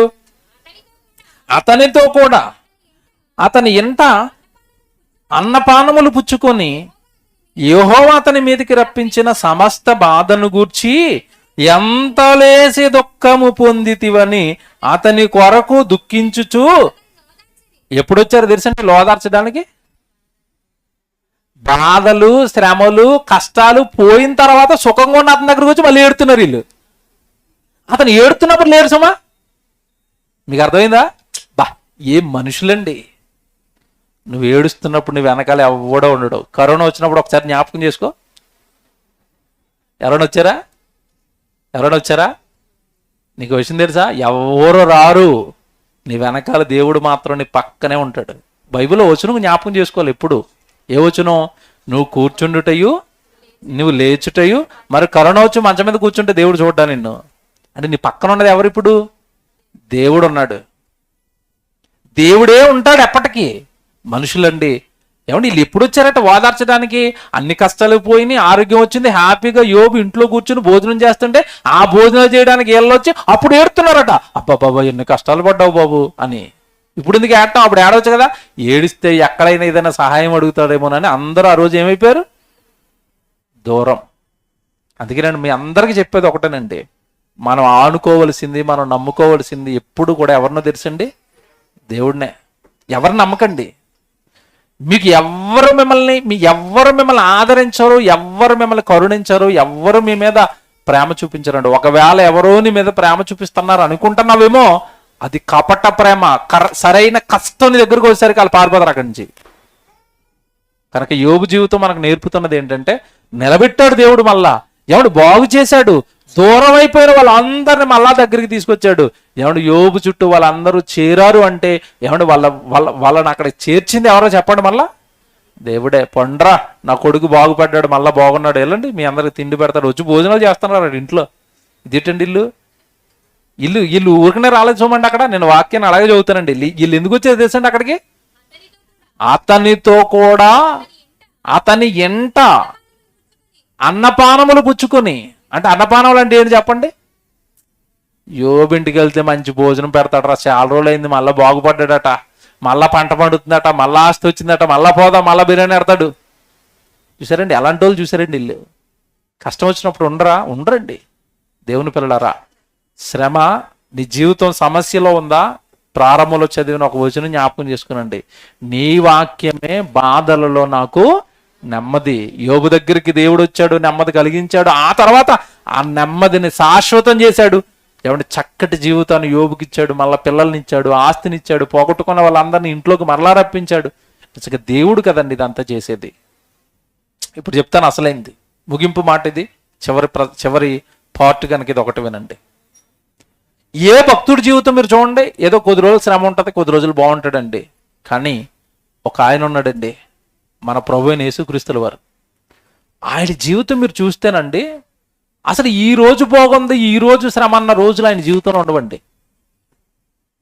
శరీరధారి అయి ఉన్న దినములలో మహారోదన కన్నీళ్ళు. అంటే అర్థం ఏంటంటే, యేసు ప్రభు భూమి మీద బ్రతికిన 33.5 ఏళ్ళు కూడా అతని జీవితం అంతా ఏంటి చెప్పండి ఇప్పుడు నాకు? శోధన, కన్నీళ్ళు, వేదనలు, సమస్యలు. ఎక్కడైనా యేసుప్రభు తొట్టిల్లినట్టుగా ఏంటి కష్టతరమైన జీవితం యోబు అన్నట్టుగా యేసుప్రభు ఎక్కడైనా అన్నాడా? అస్సలు అండండి. ఆయన మనసుకు వచ్చిన మానసిక కష్టం వాడు చూపిస్తానండి. నిజంగా ఆ కష్టం మీకు ఇప్పుడు బైబిల్లో చదివిన తర్వాత, బాబా ఇలాంటి కష్టం కనుక మనకు వస్తే అసలు మనం ఏమైపోతాం అనిపిస్తుందండి. యేసుక్రీస్తుల వారు వాక్యం చెప్తున్నాడు. యోదయ, జాగ్రత్తగా వినండి. యోదయ దేశం, యెరూషలేము ఆ పట్టణం అక్కడే ఉంటుంది, యెరూషలేం దేవాలయం అక్కడే ఉంటుంది, యూదులందరూ అక్కడ ఎక్కువగా ఉంటారు. యోదయ పట్టణం, అక్కడ వాక్యం చెప్తున్నాడు. అక్కడ వాక్యం చెప్తున్నప్పుడు అంటే అనేక మంది విశ్వసిస్తున్నారు, మారుతున్నారు. ఏమంటే ఆ రోజున్న శాస్త్రులకి, పరిసయ్యులకి, ఏమండి ప్రధాన యాజకులకి వ్యతిరేకంగా మారిపోయారు. మీరేటర్ ఎలా చెప్పారు, ఆయన ఉన్నట్టుగా చెప్తున్నాడు వాక్యం అని అనేక మంది ప్రభువుని విశ్వసిస్తున్నారు. ఇది తెలుసుకున్న యూదులు అంటే కుట్ర పన్నారు. ఎలాంటి కుట్ర పన్నారు యేసు ప్రభు మీద అంటే, ఏదో కొట్టడమో, ఏమంటే ఏదో 4 రోజులు జైల్లో వేసి వదిలేయటమో కాదు, శాశ్వతంగా లేకుండా చెయ్యాలి అని చంపేయడానికి ఒక పథకం పన్నారండి. చంపేయడానికి ప్లాన్ చేశారు. అది యేసుప్రభుకి తెలిసింది. యూదులు చంపడానికి ప్రయత్నిస్తున్నారన్న సంగతి ఎప్పుడైతే యేసుక్రీస్తుల వారికి తెలిసిందో, అయ్యో నేను ఇంకా చాలా చోట్ల వాక్యం చెప్పాలి కదా, చాలా మందిని మార్చాలి కదా, వీళ్ళు ఇప్పుడే చంపేస్తా ఎలాగానని ఆ యోదయ దేశం నుండి ఇతడు పెరిగిన ప్రాంతం ఉంది నజరేతు, వాళ్ళ ఇల్లు ఉంటుంది అక్కడే, ఈయన పెరిగింది అక్కడే. ఆ నజరేతుకు వచ్చేసాడు. ఆ నజరేతుకు వచ్చేసరికి అండి ఇంట్లో ఉన్న తమ్ముళ్ళు ఏమన్నారు తెలుసండి, యేసుప్రభుని ఘోరంగా అవమానించారండి. ఎందుకు వచ్చావు నువ్వు యోదయ నుంచి? నీ శిష్యుల మధ్యలో తిరుగు, అక్కడ చేసుకో, ఏమన్నా చేసుకుంటే మా మధ్యలోకి ఎందుకు వచ్చావు నువ్వు అని సొంత ఇంటోళ్ళండి నిజంగా దారుణంగా అవమానించారు. తర్వాత పుట్టిన తమ్ముళ్ళండి. ఓ మాట చూడండి ఎంత బాగుంటుందో. యోహాను సువార్త 7వ అధ్యాయానికి రండి. యోహాను సువార్త 7వ అధ్యాయము 1వ వచనం చూడండి. అటు తర్వాత యూదులు ఆయనను చంపవెదకినందున యేసు యోదయలో సంచరించనల్లక గలిలయలో సంచరించుండు. గలిలయ అనగానే వీళ్ళు ఇల్లు ఉంటుందండి, వీళ్ళు సొంత ఊరు, పెరిగిన ఊరు, అక్కడికి వచ్చాడు. ఒక మాట చెప్పనా మీకు, బయట ఉన్న వాళ్ళు చంపడానికి ప్రయత్నిస్తున్నారు, బయట ఉన్న వాళ్ళు చంపేయడానికి తిరుగుతున్నారు, దొరికితే చంపేస్తారు. ప్రాణాపాయంలో ఉన్నాడండి. అలాంటి టైంలో ఇంటికి వస్తేనండి ఇంట్లో వాళ్ళు ఏం చేయాలి చెప్పండి? ఏం చేయాలి? ఆదరించాలి, నెమ్మది కలిగే మాటలు చెప్పాలి. అయ్యో మనకింత కష్టం వచ్చిందానని హక్కును చేర్చుకోవాలి. అలా చేర్చుకోవాల్సిన వీళ్ళు ఏమంటున్నారు చూడండి కిందకి వెళ్ళేసరికి, యూదులు పర్ణశాలల పండుగ సమీపించిన గనుక ఆయన సహోదరులు ఆయనను చూచి, నీవు చేయుచున్న క్రియలు నీ శిష్యులను చూచినట్లు ఈ స్థలమును విడిచి యోదయకు వెళ్ళు. ఇంట్లోకి వస్తే ఎక్కడికి వెళ్ళమంటున్నారు? ఎవరు వెళ్ళమంటున్నారు? బయటోడంటే పట్టించుకోండి, మనం ఇక్కడ వెళ్ళమంటున్నది ఎవరు? సొంత వాళ్ళండి. మిమ్మల్ని తిడితే మీకు ఎలాగుంటది? మీరు ప్రాక్టికల్గా అనుభవించాలి, అప్పుడప్పుడు మీకు తగులుతుంది. బయట వాళ్ళు ఇంటి ఎదుర్కొన్నవాడు ఇరుగు పొరుగు కూడా ఎంత గొడవ వేసుకున్నా ఎన్ని అన్నా సరే ఏమీ పట్టించుకోరండి. మీ అక్క మిమ్మల్ని తిట్టిందట, ఈ వార్త చెవిలో పడ్డది అనుకోండి, ఎలాగుంటుంది? 2 రోజులు అన్నం తిని ఆడపిల్ల అయితే ఏంటి మా అక్క తిట్టిందా, మా అక్కకి నేను చీర కొన్నాను, మా అక్కకి నేను గాజులు కొన్నాను, మా అక్క అంటే నేను ప్రేమ అనుకున్నాను, మా అక్క నన్ను తిట్టిందా, ఇంత చేసిందా. చూసారా, ఇంకా అసలు ఉంటుందండి మొహం. బయట వాళ్ళు ఏమన్నా పట్టించుకోరు. తమ్ముడు అంటేనో, అన్న అంటేనో, అక్క అంటేనో, అమ్మ అంటేనో, ఏమంటే మాటలంటే సొంత వాళ్ళు మాటలంటే, సొంత వాళ్ళు నమ్మకపోతే, సొంత వాళ్ళు తిడుతుంటే, సొంత వాళ్ళు దూరం పెడుతుంటే మనసుకి ఎలా ఉంటుంది చెప్పండి? కష్టం. ఇప్పుడు నేను యేసుపుర పరిస్థితి అడుగుతున్నాను. అటు బయట వెళ్ళి వాక్యం చెప్తుంటే బయట వాళ్ళు తిడతారట, ఇంటికి వస్తే ఇంట్లో వాళ్ళు తిడతారట. ఏమంటే నిజంగానండి, ఈ భూమి మీద అసలు ఆదరించే సాటి మనిషి ఉన్నాడా యేసుప్రభుకి? మీరు చెప్పండి. ఇప్పుడు ఇటు కుటుంబం వెనకాల రాక అటు బయట ఉన్న వాళ్ళు చంపడానికి తిరుగుతుంటే అసలు మీరు ఈ సిచ్యువేషన్లో ఉంటే ఒకసారి ఆలోచించండి. ఏట్రా బాబు ఈ జీవితం అని కృంగిపోము? ఏంట్రా ఈ సమస్యలు, ఏంట్రా నా జీవితం ఇలాగ అయిపోయిందని? అంటే ఎవరు పట్టించుకునే వాళ్ళు లేరు, ఎవరు ప్రేమించే వాళ్ళు లేరు, ఎవరు చేర్చుకునే వాళ్ళు లేరు, ఎవరు నా బాధలు వినేవాళ్ళు లేరు. అలాగని నేనేమో తప్పు చేస్తున్నానంటే అందరికీ వాక్యం చెప్తున్నాను, అందరికీ ఆహారం పెడుతున్నాను, అందరికీ రోగాలు తీస్తున్నాను, అందరికీ దెయ్యాలు వెళ్ళగొడుతున్నాను, మంచి పనులు చేస్తున్నాను, నన్నెందుకు అందరూ దూరం పెడుతున్నారు? మీరుండండి ఆ ప్లేస్లో. అప్పుడప్పుడు చాలా మంది అంటుంటారులేండి, నేను ఏ తప్పు చేయలేదండి, వాళ్ళని నన్ను తిడుతున్నారు అందుకని నేను వాళ్ళతో మాట్లాడను. అదేంటది? మనం ఇలాగే ఆలోచిస్తాం. నేను నేను నేను నేను న్యాయంగా ఉన్నానండి, నేను యథార్థంగా ఉన్నాను, వాళ్ళు మంచోళ్ళు కాదు అందుకే నేను వాళ్ళకి దూరంగా ఉన్నాను. అలాగే ఎలాగుంటావు? అలాగే నువ్వు మంచోడు కాదని యేసుప్రభు నీకు దూరంగా ఉంటే నీ పాపాలు ఇంత లావుని అంటిపెట్టుకుని ఉంటాయి. నువ్వు మంచోడు కాకపోయినా నీ వెనకొచ్చాడు ప్రభు. నువ్వు మంచిదాను కాకపోయినా నీ పాపాలు కడిగాడు, నీ నేరాలు కడిగాడు, ప్రేమించాడు. మంచోలు అని ప్రేమించలేదండి, పాపులుగా ఉండగానే యుక్త కాలమున ఆయన మన కొరకు చనిపోయాడు. ఇది మనకు అర్థం అవ్వాలి, ఇది మనకి ఆలోచించాలి. యేసుక్రీస్తుల వరకు వచ్చిన సమస్య మీకొస్తే నాకొస్తే, కింద ఒక మాట ఉంటుంది చూడండి, ఆ మాట చాలా బాధాకరం అండి. 5వ వచనం చూడండి, 7వ అధ్యాయం 5వ వచనం. ఆయన సహోదరులైనను ఆయన యందు విశ్వాసం ఉంచలేదు. చూసారా, ఆయన సహోదరులైనను, బయట వాళ్ళు కాదండి, వాళ్ళతోనే ఉన్నాడండి, వాళ్ళతోనే పెరిగాడండి. అన్న అనేసరికి తమ్ముళ్ళని ఎంత ప్రేమగా చూసుకుని ఉంటాడు. 33.5 ఏట, 3.5 సంవత్సరాలు కదండి ఆయన సువార్త చేసింది. 30 సంవత్సరాలు కూడా వీళ్ళు ఇంట్లోనే ఉన్నాడు కదా. ఆ ఇంట్లో ఉన్నప్పుడు ఈ తమ్ముళ్ళని ప్రేమించి ఉండడా, ఈ తమ్ముళ్ళని ఆదరించి ఉండడా, ఈ తమ్ముళ్ళను ఆడించి ఉండడా? వీళ్ళందరికీ ముందు పుట్టిన వాడిగా ఆ కుటుంబ పోషణలో తండ్రితో పాటు పని చేసి ఉండడా, సాయం చేసి ఉండడా? అంత ప్రేమగా యేసుప్రభు అనేసరికి ప్రేమ కదండి, ఎంత ప్రేమగా పెంచుంటాడు తర్వాత పుట్టిన తమ్ముళ్ళని. ఆ తమ్ముళ్ళే అంటున్నారు, నిన్ను మేము నమ్మం, నువ్వు మా ఇంట్లో నుంచి వెళ్ళిపోవాలి.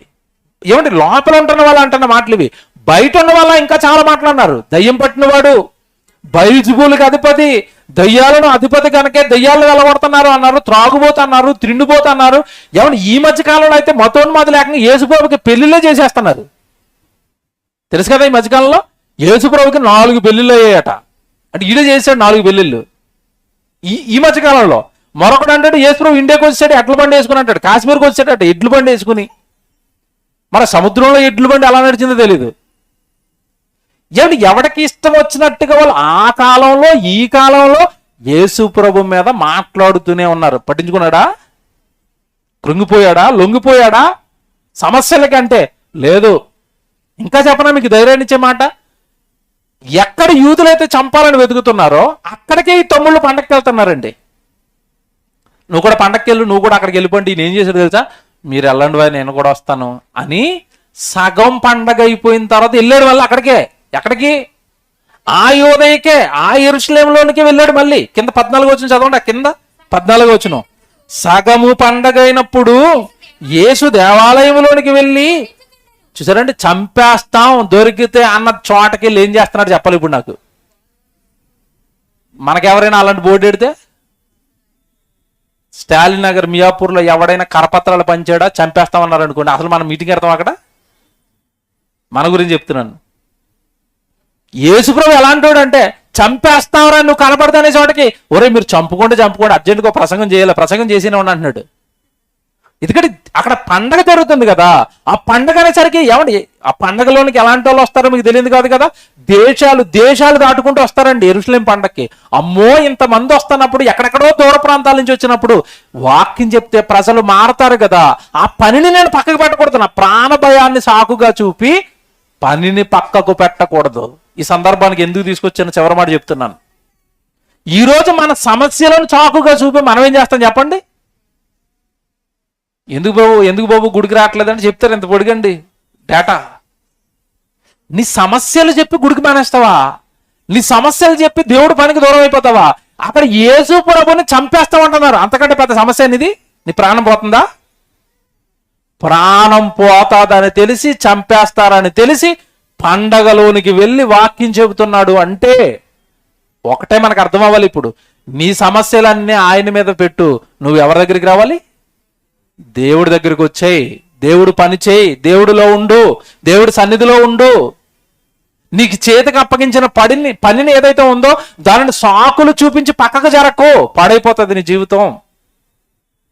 కనుక యేసుక్రీస్తుల వారు ఈరోజు మనకి నేర్పిస్తున్నది ఒకటే, మీ చింత యావత్తును ఆయన మీద వేయండి, మీరు మాత్రం ఆయన పని చేయండి, ఆయన గురించి ఆలోచించండి, ఆయన వాక్యం గురించి ఆలోచించండి. ఇప్పుడు మీరు చెప్పండి, ఇంకా మన జీవితంలో ఏమైనా సమస్యలు ఉన్నాయా? ప్రాణ సమస్యకు పరిష్కారం ఉంది. అక్కడ ఏంటి? ప్రాణం పోతున్నా సరే ఏం చేయాలి? అక్కడ దేవుడు పని చేయాల్సింది. ఎందుకంటే ప్రాణం పోయింది అనుకోండి, దేవుడి పనిలో ఎక్కడికి వెళ్తాం చెప్పండి?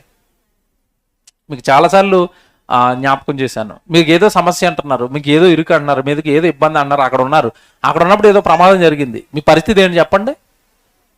మీ పరిస్థితి ఏంటి? కనుక దేవుడి సన్నిధిలో ఉండండి. ప్రతి సమస్యకు ఆయన ఏం చూపిస్తాడు? పరిష్కారం చూపిస్తాడు. నీ వాక్యమే బాధలలో నాకు నెమ్మది. ఈ వచనం ఎప్పటికీ మర్చిపోకండి. మీకు ఏ బాధ వచ్చినా బైబిల్ చదవండి, మీకు ఏ బాధగా అనిపించినా వాక్యం వినండి. ఏమంటే ఆటోమేటిక్గా మన హృదయం దేవుడి మాటలతో ధైర్యాన్ని పొందుకుంటుంది. దావీదు ఎంతటి భయంకరమైన జీవితంలోకి వెళ్ళాడంటే, టైం అయిపోయిందని చెప్దాం అనుకున్నాను. దావీదు కంటే ఒక రోజు ఏం జరిగింది అంటే, వేరే ఊరికి వెళ్ళాడు, 3 రోజులు అక్కడ ఉండిపోయాడు. తిరిగి వచ్చేసరికి అండి దావీదున్న పట్టణం అండి కంప్లీట్గా అమాలేకీలు వచ్చి కాల్చేశారండి. కాల్చేసి మొత్తం ఆస్తి అంతా ధ్వంసం చేసేశారు, పిల్లలని భార్యలని అందరిని చెరపెట్టారు, తీసుకుని వెళ్ళిపోయారండి. ఇక్కడ దావీదు ఒక్కడి కుటుంబం కాదు, దావీదుతో పాటు ఆ రోజు సహకారులుగా ఉంటున్న వాళ్ళందరి కుటుంబాలను కూడా హత్య చేశారు. ఏమంటే తిరిగి వచ్చేసరికి పట్నం అంతా కాలిపోయింది, పిల్లలు లేరు, భార్యలు లేరు, కన్నీరు మున్నీరు అయిపోయి ఏడుస్తున్నాడండి దావీదు. దావీదుతో పాటు పక్కన ఉన్న వాళ్ళందరూ కూడా ఏడుస్తున్నారు. ఎందుకంటే వాళ్ళ భార్యలు వెళ్ళిపోయారు, వాళ్ళ పిల్లలు వెళ్ళిపోయారు, మిగతా ఆస్తి అంతా కాల్చేశారు. తినడానికి తిండి లేదు, ఉండడానికి ఇల్లు లేదు, ఇంట్లో భార్యలు లేరు, పిల్లలు లేరండి. రోడ్డున పడిపోయినాయి కుటుంబాలన్నీ, దావీదు కుటుంబంతో సహా మిగతా కుటుంబాలు, దావీదు వెనకాల ఉన్న కుటుంబాలన్నీ కూడా రోడ్డున పడిపోయండి. నిజంగా ఆ టైంలో ఆ పక్కన ఉన్న వాళ్ళు ఎలా ఆలోచిస్తున్నారంటే, ఇదిగో దావీదు అనే ఇతని వెనకాల మనం ఉన్నాం కనుక మనకి ఇదంతా జరిగింది కనుక మనం ఇప్పుడు మనకు వచ్చిన కష్టం ఏమిటి దావీదు మీద వేసేద్దామని దావీదును రాళ్లతో కొట్టి చంపేయడానికి ట్రై చేస్తున్నారు. వెనక అప్పటి వరకు సహకారులుగా ఉన్న వాళ్ళే, అప్పటి వరకు దావీదుతో యుద్ధానికి వస్తామన్న వాళ్ళే అక్కడ కష్టం రాగానే దావీదును చంపేస్తామన్నారండి. దావీదుకి ఒక పక్క పిల్లలు పోయారు, ఒక పక్క భార్యలు పోయారు, ఒక పక్క ఆస్తి పోయింది, ఒక పక్క ఏడుస్తున్నాడు, మరో పక్క ఇలా చంపాలనుకున్నారు. సొంతోళ్ళే. ఏం చేయాలో అర్థం అవ్వలేదండి దావీదుకి. ఏమన్నా డైరెక్ట్గా వెళ్ళిపోయాడు, ఎఫోద్ వేసుకున్నాడు, మందిరంలోకి వెళ్ళిపోయాడు, ఏమన్నా మోకాళ్ళు వేసాడు, దేవా ఏంటి నా జీవితం ఇలాగ అయిపోయింది, నేను ఇప్పుడు ఆ అమాలేకీలను తరమాలనుకుంటున్నాను, వాళ్ళు నాకు దొరుకుతారా, నాకు సెలవు ఇవ్వండి అనేసరికి అండి దేవుడు నిజంగా దావీదుకు మంచి ధైర్యం ఇచ్చాడు. నాయన దావీదు, నీ వెనక నేను ఉన్నాను, నువ్వు వెళ్ళు, అమాలేకీలను తరుము, నీ ఆస్తి అంతా తీసుకుని తెచ్చుకునిరా, నీ భార్యడు నీ పిల్లడు అందరినీ నేను క్షేమంగా తిరిగిస్తాను అని ఏమంటే నిజంగా పెద్ద సహాయం చేస్తాడండి ఆ యుద్ధ సమయంలో. దావీదుకి దేవుడు సమయంలో సహాయం చేసి చక్కగా మళ్ళీ దావీదు కుటుంబాన్ని అంతా తిరిగి భార్యలను పిల్లలను ఆస్తిని అంతా కూడా తిరిగి తెచ్చుకునండి వాళ్ళు చాలా క్షేమంగా ఉంటారు. మళ్ళీ ఇది మీకు ఎందుకు జ్ఞాపకం చేశానంటే, మనకి సమస్య వస్తుంటే కృంగిపోతున్నాం. బైబిల్లో సమస్య వచ్చిన ప్రతి భక్తుడు ఎవరి దగ్గరికి వెళ్తున్నారు?